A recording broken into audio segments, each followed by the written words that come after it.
What's up, y'all? Thanks so much for clicking on the video. My name is Leah, and let's recap and review Beverly Hills. Real Housewives of Beverly Hills. This is season 12, part 3 of the reunion and the end of the season.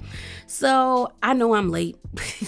I'm filming this on Monday night. So happy Monday, happy Halloween, and happy homecoming weekend or week to you, because I know the homecoming season is coming to a close at the end of this week. But be safe out there. I've been enjoying myself, but be safe out there. Have a designated driver, call a Uber. There's too many options for you to endanger yourself and others. And as my daddy would say, keep your head on a swivel while you're having fun. So just be safe.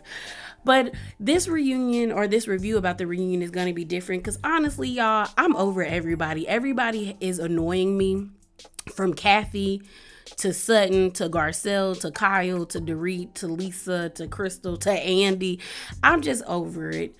So I'm going to talk about it. So this review might not be like a normal one where I go piece by piece by piece. I think I'm just going to discuss lady by lady and give you my thoughts on them. And then we're going to close out this video. So let's get to it. So first up, we're going to talk about is the lip licker herself, Diana. I'm happy this is probably going to be more than likely Diana's last season. I really do feel like her saying that she was sick was a cop-out. And they didn't even really dive into Diana the way I wanted them to. She just had that short segment and then she was gone. And I was like, that's how you know she's not coming back, because they didn't even keep her up there for the whole entire reunion. Even when old girl Brandy from Real Housewives of Dallas, I was in and out on that show, but even on their reunion, they kept that projector screen on her the whole entire time. Like she was on Zoom or whatever they call it the whole entire time of the reunion. And I'm just kind of like, they never gave for Diana to have that short break lets me know they already felt like she wasn't important to continue in this series. So she's probably going to be gone. And I'm cool with her being gone. I don't really have to see that lady ever again. Like I've been saying, I definitely can tell that Diana thought she was going to be that girl because she knows she looks good on paper. Rich husband, divorce, coming from a war-torn country. Like she has an interesting background, but that spirit and that attitude and that demeanor put a lot of people off. So she probably ain't never coming back. Low key, you probably might never see her at BravoCon because she don't look like she want to be a part of this either. So next is Crystal. So what I'll say for Miss Crystal is, y'all know I don't see it for Crystal. Y'all know I don't see it for Crystal. Crystal annoys me. And the reason why I say Crystal annoys me is because Crystal could be a great housewife to me, because she obviously can have a great confrontation or back and forth with Kyle, but Crystal is so consumed with wanting to be a part of the cool girls clique or the FFFs that she dilutes herself for these ladies. And then at times you see that mean spirit in her come out, like she was back in high school. Like this whole situation with Sutton, I truly believe is she didn't like the fact that Garcelle called her out and she didn't really have a rebuttal for it. Plus, Crystal thinks she's a lot smarter than everybody sitting on that couch. But the issue is, girl, you may be smarter, but you're not smart in the sense of playing the reality TV game. Like Garcelle really caught you up. When Garcelle said, I really truly believe that no matter what Sutton said, you would have said, tell me you're that girl. You should have pivoted the conversation to somewhere else, because you played right into it and then you made a storyline out of it and you looked bad when you were like, she said there was a lot said that was darker, but you never said what it was. And I don't think Crystal banked on the fact that the women in this crew, even though they don't really like Sutton, weren't gonna keep pressing her to get the information. And I think Crystal forgets, ma'am, you're Asian, not white. White women will stick together no matter if they hate each other to push another minority to the side. And they already really don't like you. And I think low-key it might also be like the age thing too, because Crystal be trying to play up on that and they be looking at her like, girl, shut up. But I'm just like, Crystal, yeah, they're gonna always side with the person that looks like them before they side with you. And I don't think Crystal understands, like, also they are only going to use you as far as they can. When Crystal got gassed up in Mexico and then left to dry at this reunion, I said, girl, you should have known. You should have known they didn't really fool with you, especially when we saw the outtakes of the way they came at her in Aspen that they showed at the on the trailer, but they never showed in the thing when Lisa Rinna told Crystal to shut her mouth when she was coming at Erica about them earrings. I'm like, Crystal should know that they don't see it for her, but she wants to be a part of their clique so bad that she will push other people aside. And she did it to Sutton and Garcelle last season. And now all of a sudden she wants to like have a voice, and it's kind of like it's a little too late. Like, I don't mind if Crystal comes back, but I'm definitely wondering, like, what is going to be her next role? Like, is she going to be the next target next season like Sutton was, or Garcelle? Like, what's going to be next for Crystal? So then let's get to Miss Dorit. So I don't know if the rumors were true about Dorit when they said that she was supposed to get, demoted or let go, and then the whole robbery situation happened. And like I said in my reviews, I was choosing to believe her, and I still somewhat believe her.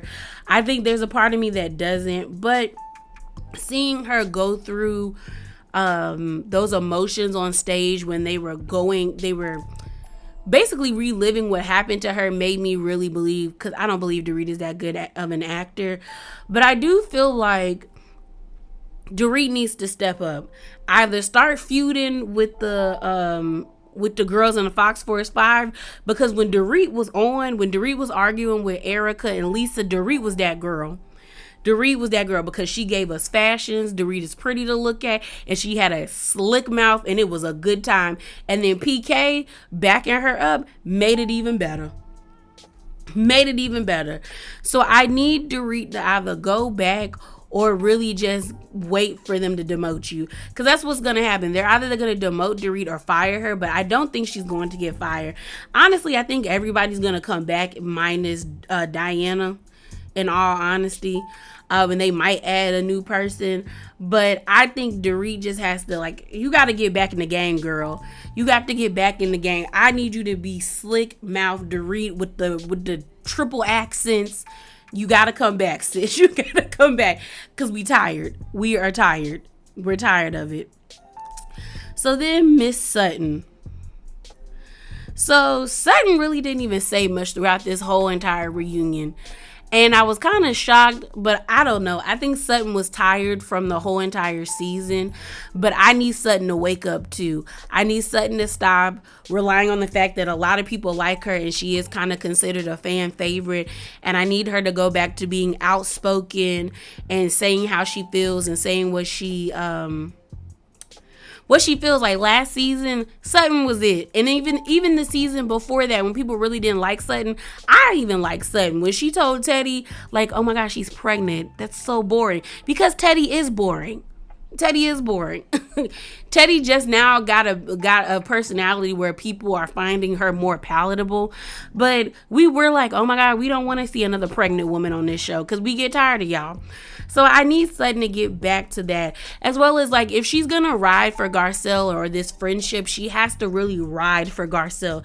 You got to be just as vocal as Garcelle is when speaking up for you. You can't always rely on Garcelle to be your second in command or your first in command or your backup, because eventually she gonna get tired of it, and that's probably gonna put a strain on your relationship.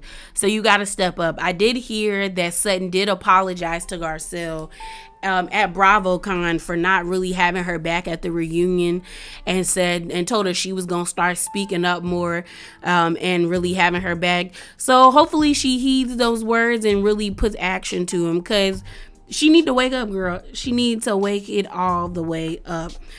Now to Miss Garcelle. So for Garcelle's segment, or her part in this part, they actually talked about the whole Jack situation, more so about Mauricio, Kyle, PK, and Dorit laughing about it.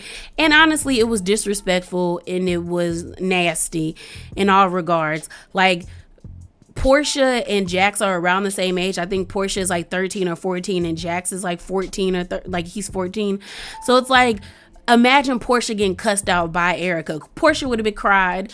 Jax kind of like was shocked. And it's like, for y'all to sit there and laugh, y'all didn't feel like it was good when everybody was attacking your child. So I know for a fact, had the roles been reversed, or what happened to Jax happened to Kyle, she would have been pissed. And Mauricio would have been pissed if Jaggard or Phoenix would have got cussed out by Erica. PK and Dorit would have made that lady's life a living hell, because that's one thing PK and Dorit don't play about is them children. So, and Kyle the same. But so they would have made Erica's life a living hell on this cast. So to laugh, I thought was very disrespectful. But I'm starting to get annoyed with Garcelle, because, and this is why I don't like when they integrate the cast unless it starts off that way. And an example would be Miami. We know Miami went dead for 3 years. Well, not 3 years, but 3 seasons. And then they came back for season 4 and the cast was integrated. You have Gertie and you have Kiki. I think both of them are Haitian women. And it's like, and then everybody else is of Latin, like, Latin descent or Hispanic descent. And it's a new season. Oh, and then you got Julia. I think, is she Russian? I think she's Russian. But you have all these people mixed together, but they started off this way, so they're able to build a relationship, and they're like the dynamics of like different cultures mixing. It can be awkward in the beginning, but it's like that awkwardness is kind of okay because we're still getting to know each other. When you already have an established cast and the cast has never been integrated with someone of a different race, oftentimes the cast member or the person that is of color or the black person feels the need to be like the model minority or the ambassador of their culture. And I feel like that's what Garcelle is doing. And it's starting to annoy me because it's like Garcelle has been in the Hollywood industry for over 20 or 30 plus years. You know how these women work. You know how white women work. You have worked with white women. So why are you trying to like be... And I hate, because I really don't feel like it's Garcelle. I feel like it's the fans being like, oh, Garcelle's too classy for this. Garcelle is not that classy. Garcelle got on a reality show that is built upon cattiness and backbiting. So she knew what she was getting into. And she's probably been that way too, to have a career in Hollywood. We not going to act like people in Hollywood aren't cutthroat, because that's the name of the game. I need Garcelle to have this energy that she had on the reunion throughout the season. Call these ladies out. Hold them to task. If your voice elevates, it elevates. If they start calling you aggressive, you start calling them aggressive. Play the games, lady. Like, you got on this show, you know what it is. You know what it is. You know what it is. So play the game. Play the game. And I think Garcelle thought she didn't have to play the game before the panorama happened, because when she first got on the scene, she wasn't really filming with the ladies. But then when the Panasonic happened and jobs started slowly dwindling and like getting canceled and things like that, all of a sudden she wanted to integrate in the cast. And there's nothing wrong with it if this is going to be like a main source of income for you, so you can keep going, because that's a nice Bravo check, is a nice check. But I need Garcelle to wake up and be with it. Like, if you're going to really be on this show and play this game, play the game, lady. Play it. Play the game. Play it. And play it to win, because I know you can. So then on to Miss Erica. So they talk about these earrings, and I'm sick of hearing about these earrings. To me, Erica only cares about herself. And there's nothing wrong with that, but then there is something wrong with it. It's kind of like, it's not a good look. It's not a good look. But at the end of the day, she chose to lay down with a crypt keeper, and she thought she was going to live this lavish lifestyle until things, the rug got pulled off and under her. And now she's trying to fight her way back to that. I think that's the main reason why she's trying to hold on to these earrings. And it also is sad at the same time, because it's like, you realize that this lady has probably built her whole entire identity on the fact that she was Erica Jane Girardi, and really thought like it was going to be there till the end of times, or until the end, until her end of times. And now that it's gone, it's like, now she has to really figure out who she is again. Like, really sit down and figure out who she is without all that stuff. And that happens to a lot of people. A lot of people who are like, who implant their personality or root their personality in material things or a certain status. Once they lose it, they don't know how to function anymore, or they try to hold so tight to it where it's like you lose more holding on to it than letting it go, but you're so fearful of letting it go that it doesn't make sense. And Erica should give them earrings back. Like, they traced it. I think they said that they traced that to the earrings being bought from an account of somebody's settlement money. Like, girl, give them earrings away. Give them earrings away. Like, just give them earrings away and move on with your life. And I mean, like, I can't fault her for being selfish, because I get it. If it's just you, it's just you. But it's not a good look. But then again, Erica says she don't care about what people think about her, and she's stepping fully into her villain era. And I mean, we need a villain on this show. So do you, girl. Do you. So next we're going to talk about Kyle. Kyle's annoying. Kyle's whiny. Kyle's dramatic. But I enjoy Kyle to the same extent to people enjoying Candy being on Real Housewives of Atlanta. Candy's been on Atlanta for that long. Kyle's been on Real Housewives of Beverly Hills since season 1 and is the only OG. And I think that's kind of cool. Kyle gets the same treatment as Candy. Neither one of those ladies are leaving their franchise until they want to. I don't really think Bravo would ever fire them, in all honesty. So it is what it is. Moving on to Lisa. Lisa, to me, did the same thing that Crystal did, and she overplayed her hand. I just saw something on Instagram where it said that Lisa deactivated her Twitter, which good for her, because girl, good for her. And she was saying how she felt like production didn't want the people to sympathize with her, so they didn't really show too much of her like being with Lois and things of that nature. And my thing about Miss Lisa is, yes, you can. What's the word? Yes, you can definitely be. Lisa always is saying like, "Oh, it's my job. I'm not gonna, it's my job, you guys. Like, it's just my job. It's your job, but you doing too much, and it's not worth it. Like, it's your job, but you done did so much to the point where people really are tired of you and want you to go." And I feel like Lisa didn't think people would want her to leave. I don't think she thought the fans would want her to be fired or demoted or let go. And I think that she's realizing that. On top of that, her receipts, I was hearing that Andy said the receipts she had was about the Elton John gala receipts, and they weren't for Kathy. And I'm like, girl, we are past that. And I'm just like, Lisa, Miss Lisa. Like I said, I don't think anybody is getting fired from this show.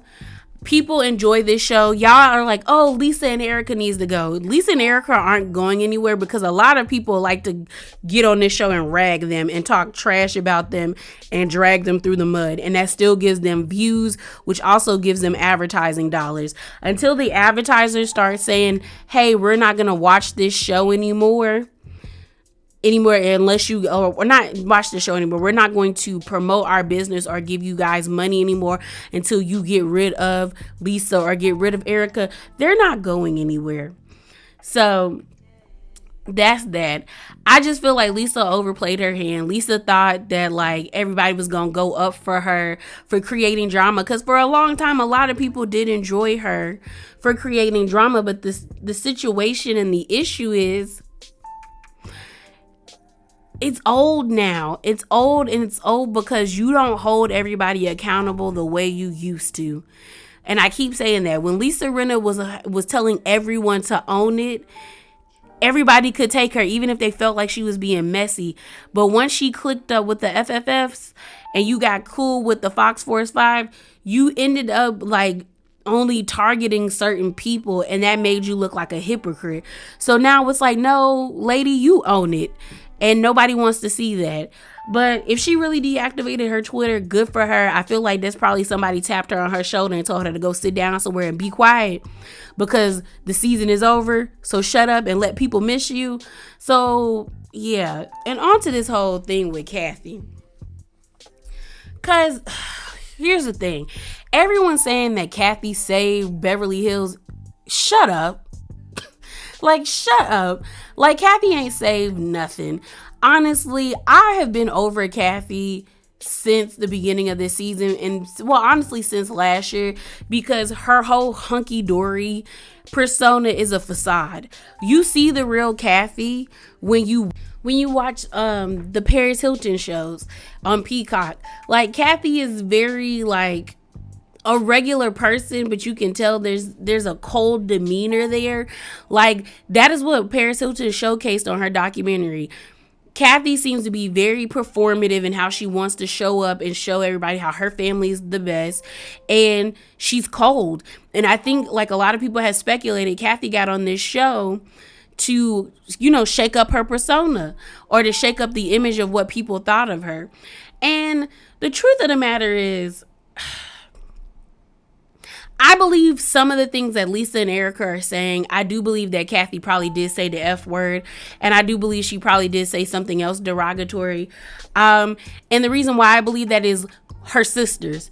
We've seen Kim go off, and I love me some Kim Richards. We've seen Kyle go off. So you're not gonna get me to not believe that Kyle or that Kathy would not go off in the same way as Kyle and Kim. If not worse, because she has the most money and she's the oldest. And she would feel justified in that because she is the oldest. You're not going to get me to believe she don't go off that way because her sisters do it.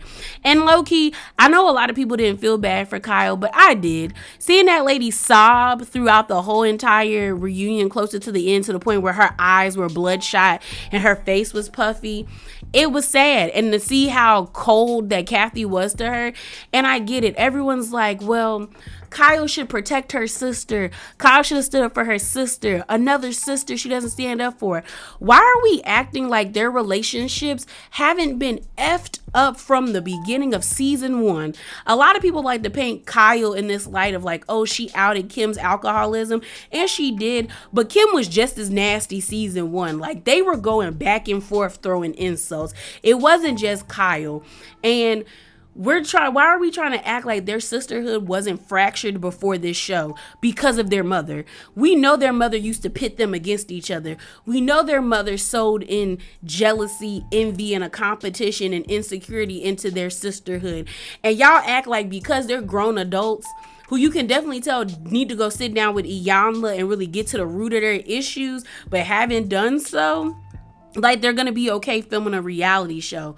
Honestly, if they really do care about their sisterhood, including Kyle, Kim, and Kathy, they would go to therapy together, but they probably don't feel the need to.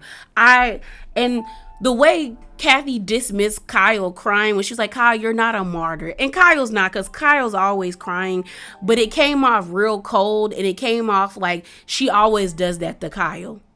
She always kind of pushes Kyle's feelings to the side, and Kyle just either sucks it up, or she does the thing that she does where she doesn't respond or she doesn't talk to her and they don't call. When Kyle was like, it's not going to be okay. And I hope Kyle knows Dorit's her only friend in all regards, because Dorit was the one that came to check up on her after they had rapped and told her like it's gonna be okay, like stop crying, where you had Lisa and Erica sitting on the couch being like, we're gonna get blamed for this. And it's more so Lisa. And Lisa is not a real friend, because if Lisa, even if you knew you were right about it and your friend told you to stop, you should have stopped. She said it was causing issues with her sister, you should have let it go. And Lisa didn't let it go, and we see what happened. And I just feel like Kathy saying that she don't know if she gonna go to I think it's Farrah's wedding. I think that's messed up. The same way she didn't she disinvited Kyle to her daughter's wedding. Like, girl, that's trash. That's trash. And I know whether, no matter where you slice it or dice it, I get people don't like Kyle. I get Kyle can be vile, the nickname that they've given her. But you're not gonna get me to sit here and be like everything's on Kyle when we've seen since season 1 the way in which these girls go at each other, and you see it. Like, I bet you it be 2-on-1 all the time, or two, and it's the person just switches. Like, it could be Kyle and Kim against Kathy one day, or Kathy and Kim against Kyle, or Kim or what's it called, or Kyle and Kathy against Kim. I believe that they do that. The whole situation about the whole blow up, I wasn't really that impressed with Kathy's reads because they were all over the internet, so I wasn't like, oh my gosh. But honestly, Kathy did what she was supposed to do. She came to the reunion, she was playing 4D chess, and she was coming there to check the girls. And that's what she did. She garnered a lot of fans because everyone can't stand Lisa Rinna or Erica. But the truth of the matter is, I do believe that some of the things that they're saying or alleging that she said she did say, you're not gonna get me to believe that she didn't say those things. Like, we're not about to sit here and act like that lady is so like rainbows and so like eccentric that she wouldn't be that nasty or say such malicious things about her sister or the other women. I do think some of the things that Lisa was saying that Lisa wanted to say, not Kathy said. But when she got that attitude about Lisa ordering the other vodka and she started making mocking Lisa with those voices, I was like, yeah, that lady could be just as bad as everybody else. And that's just what it is. But yeah, y'all, I don't really have anything else to say. And I say that in this video is almost 27 minutes long. But drop down below and give me your thoughts. Remember to be bravely authentic. And I'm out, y'all. Deuces.